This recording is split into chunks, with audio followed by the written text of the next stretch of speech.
नमस्कार, मैं कपिल एक बार फिर आपके सामने। अभी हाल ही में एक भयानक हवाई हादसा हुआ। हालांकि भारत के प्रधानमंत्री हमें किसी और हादसे के परिप्रेक्ष्य में यह समझा ही चुके हैं कि ये हादसे दरअसल ईश्वर जनता को यह चेतावनी देने के लिए करते हैं कि जनता हर चुनाव में उन्हीं की पार्टी को यानी भाजपा को वोट करे।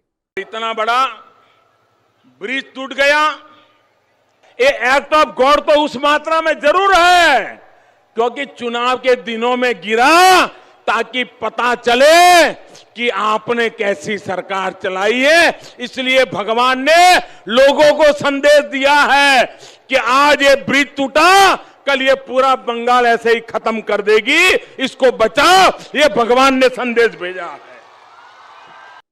खैर, विमान हादसा हुआ तो जाहिर है कि मासूम जनता ये सोचेगी कि भाई इसकी जांच होगी और हो सकता है कोई ऐसी बात निकल कर आए कि भविष्य में किसी हादसे से बचा जा सके। लेकिन हमारी मजबूत सरकार पहले से ही सब जानती है। इसलिए हमारे गृह मंत्री कहते हैं और साफ साफ कहते हैं कि ये एक्सीडेंट है और एक्सीडेंट को कोई रोक नहीं सकता। मैं एक बात जरूर कहना चाहता हूं कि ये एक्सीडेंट है, एक्सीडेंट को कोई रोक नहीं सकता। कुल मिलाकर मामला वही है जो मैंने आपको पहले भी अपने वीडियोस में बताया था। जब ये चराचर जगत ईश्वर की इच्छा से चल रहा है तो जाहिर है ये हादसे भी ईश्वर इच्छा से ही होते हैं और हमारी सिद्ध सरकार के मुखिया, उप मुखिया आदि ये बात अच्छी तरह जानते हैं कि ईश्वर की इच्छा के विरुद्ध कुछ भी करना पाप होता है।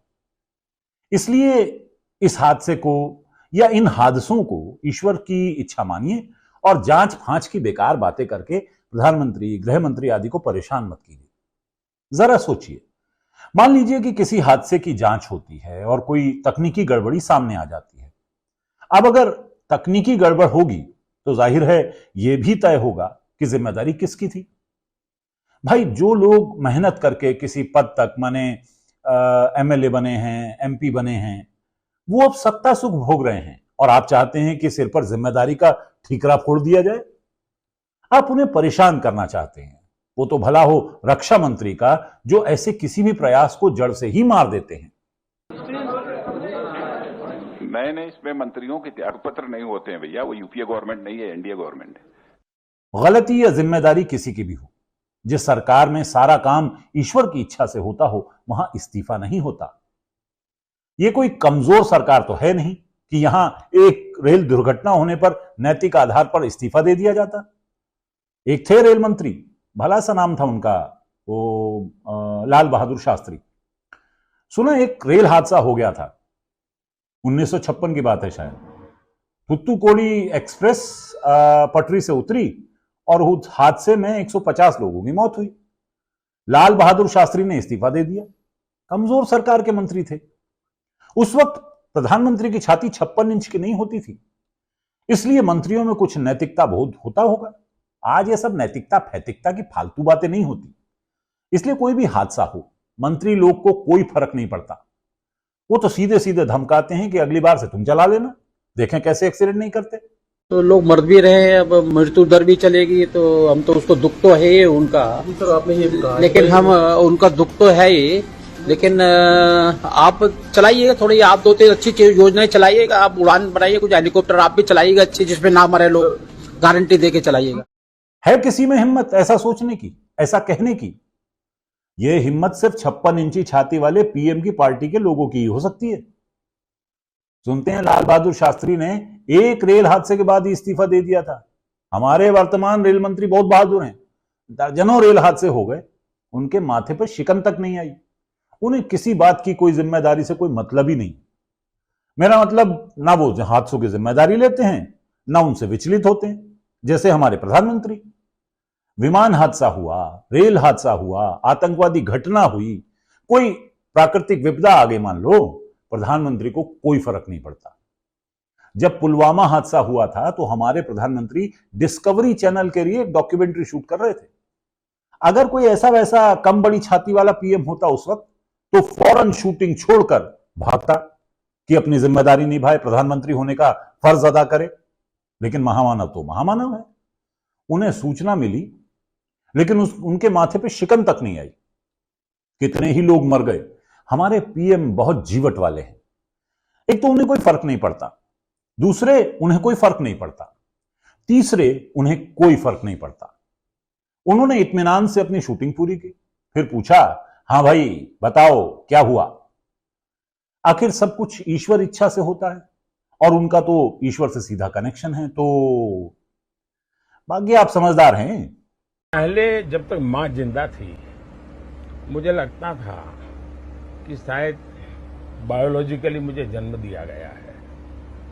मां के जाने के बाद इन सारे अनुभवों को मैं जोड़ करके देखता हूं तो मैं कन्विंस हो चुका हूं कि परमात्मा ने मुझे भेजा है। पर अभी मैं बात कर रहा हूं अहमदाबाद में हुए विमान हादसे की। सारा देश शोक में है। अब ये कई सारे हादसे एक साथ हुए हैं और ये देश लगातार शोक में चल रहा है। पहलगाम का शोक, फिर केदारनाथ में हेलीकॉप्टर क्रैश हो गया, फिर अहमदाबाद में विमान हादसा हो गया, फिर केदारनाथ में हेलीकॉप्टर क्रैश हो गया, फिर इंद्रायणी नदी का पुल गिर गया, उसमें मरने वालों के लिए फिर देश शोक में चला गया। प्रधानमंत्री अहमदाबाद विमान हादसा मनाने पहुंचे तो उनके साथ हर एंगल से तस्वीर लेने वाले लोग मौजूद थे। तस्वीरें बहुत बढ़िया आई हैं, ऐसा होना भी चाहिए। जिम्मेदारी भले कोई ना ले, पर वीडियो तो सुंदर होना ही चाहिए। पर अंतिम सवाल यह है कि विमान हादसे की जिम्मेदारी किसी मंत्री को लेनी चाहिए या नहीं। तो भाई इसका सीधा सा लॉजिक यह है कि ये कुछ सवाल हैं जो तय करते हैं कि होगा कि नहीं होगा। पहला सवाल, क्या भारत की कोई राष्ट्रीय विमानन सेवा है? जवाब है नहीं। किसी जमाने में भारत की राष्ट्रीय विमान सेवा होती थी जिसे एयर इंडिया कहा जाता था, लेकिन अब उसका निजीकरण हो चुका है और अब टाटा ग्रुप इसका मालिक है। तो जब भारत की कोई निजी विमानन सेवा ही नहीं है तो फिर भारत सरकार किसी भी विमान हादसे की जिम्मेदारी क्यों और कैसे ले सकती है? सवाल नंबर 2, भारत में हवाई अड्डों का संचालन किसकी जिम्मेदारी है? जवाब है, भारत में हवाई अड्डों का संचालन और रखरखाव एएआई यानी एयरपोर्ट अथॉरिटी ऑफ इंडिया करती है। लेकिन अब माने आज के दौर में ज्यादातर एयरपोर्ट, जिन्हें हिंदी में हवाई अड्डा कहा जाता है, उन्हें अडानी या जीएमआर ग्रुप देखते हैं। अब ये जो एयर इंडिया के विमान के साथ हादसा हुआ उसका मालिक टाटा ग्रुप था और जिस हवाई अड्डे से उस विमान ने उड़ान भरी थी उसका संचालन और उसकी देखरेख अडानी ग्रुप करता है। ऐसे में प्रधानमंत्री हों, गृह मंत्री हों या नागरिक उड्डयन मंत्री हों, ये सब किसी भी हादसे की जिम्मेदारी आखिर कैसे ले सकते हैं? बल्कि असली सवाल तो यह बन जाता है कि जब देश की कोई विमान कंपनी ही नहीं है, हवाई अड्डों को निजी कंपनियां संभाल रही हैं, तो फिर देश में उड्डयन सेवा संबंधित कोई मंत्रालय भी क्यों हो? और आखिर सिविल एविएशन मिनिस्टर करता क्या होगा? उसकी कोई जिम्मेदारी तो होगी नहीं कि उसके हाथ में ना तो कोई पावर है और ना कोई काम है। तो वो तो अफसोस ही जाहिर कर सकता है ना। वैसे कोई बता सकता है क्या कि देश के वर्तमान सिविल एविएशन मिनिस्टर हैं कौन? भाई कहीं किसी जगह उनकी अफसोस वाली वीडियो या बयान हो तो कमेंट में लिंक दीजिएगा। सिविल एविएशन मिनिस्टर और कुछ बेशक ना कर सकता हो, कम से कम अफसोस जाहिर करता तो दिखे। तो भी तो जो पीड़ित हैं, जो इस हादसे में मरे हैं, उनके परिजनों को कुछ तो ढाढ़स बंधेगी। बल्कि मेरा तो यह कहना है कि मोदी जी के 10 सबसे मजबूत और भविष्य दृष्टा वाले कदमों में गिना जाना चाहिए ये कि हवाई सेवा, हवाई अड्डा बेच दो, सड़क, रेलें, जंगल, जमीन, बांध, नदियां, टेलीफोन, गैस, पेट्रोल, सबका निजीकरण कर दो। सरकार सिर्फ 2-4 चीजों के लिए बनी रहनी चाहिए। एक तो इलेक्शन के लिए कि इलेक्शन होगा तो सरकार होगी। दूसरा, ईडी, सीबीआई आदि को किसके पीछे लगाना है इस काम के लिए। तीसरा, सत्ता सुख लेने के लिए, जैसे विदेश यात्राएं हुई, 5 सितारा सुविधाएं हुई, मुफ्त कार, बार आदि की सुविधा लेने के लिए। चौथा, किसी को धमकी देनी हो, बलात्कार आदि करने हो, तो अगर एमपी एमएलए ना हो तो यह काम साधारण गुंडे करने लगते हैं और अच्छा नहीं लगता। और पांचवा और सबसे महत्वपूर्ण काम यह कि यदि कोई इस तरह का हादसा हो जाए तो वहां जाकर फोटो, वीडियो निकालने के लिए, रील बनाने के लिए और ज्यादा हो तो अफसोस जाहिर करने के लिए सरकार का, प्रधानमंत्री, गृह मंत्री, रक्षा मंत्री आदि आदि मंत्रियों का होना जरूरी होता है। तो इन कामों को सरकार पूरा करे, बाकी जिम्मेदारी तो ईश्वर की है कि वो किसे मारना चाहता है, किसे बचाना चाहता है। इस काम में सरकार कर ही क्या लेगी? आप लोग अपनी किस्मत को रोते रहिए और बनाते रहिए। सरकार ईश्वर के भरोसे ही रहेगी। अरे हां, गालिब ने इस मामले में भी एक शेर लिख मारा है। वो कहते हैं कि हौसला दे सकता है हर कोई जमाने में, ध्यान रखिएगा, हौसला दे सकता है हर कोई जमाने में, सरकार वो है जो सिर्फ अफसोस जाहिर करे।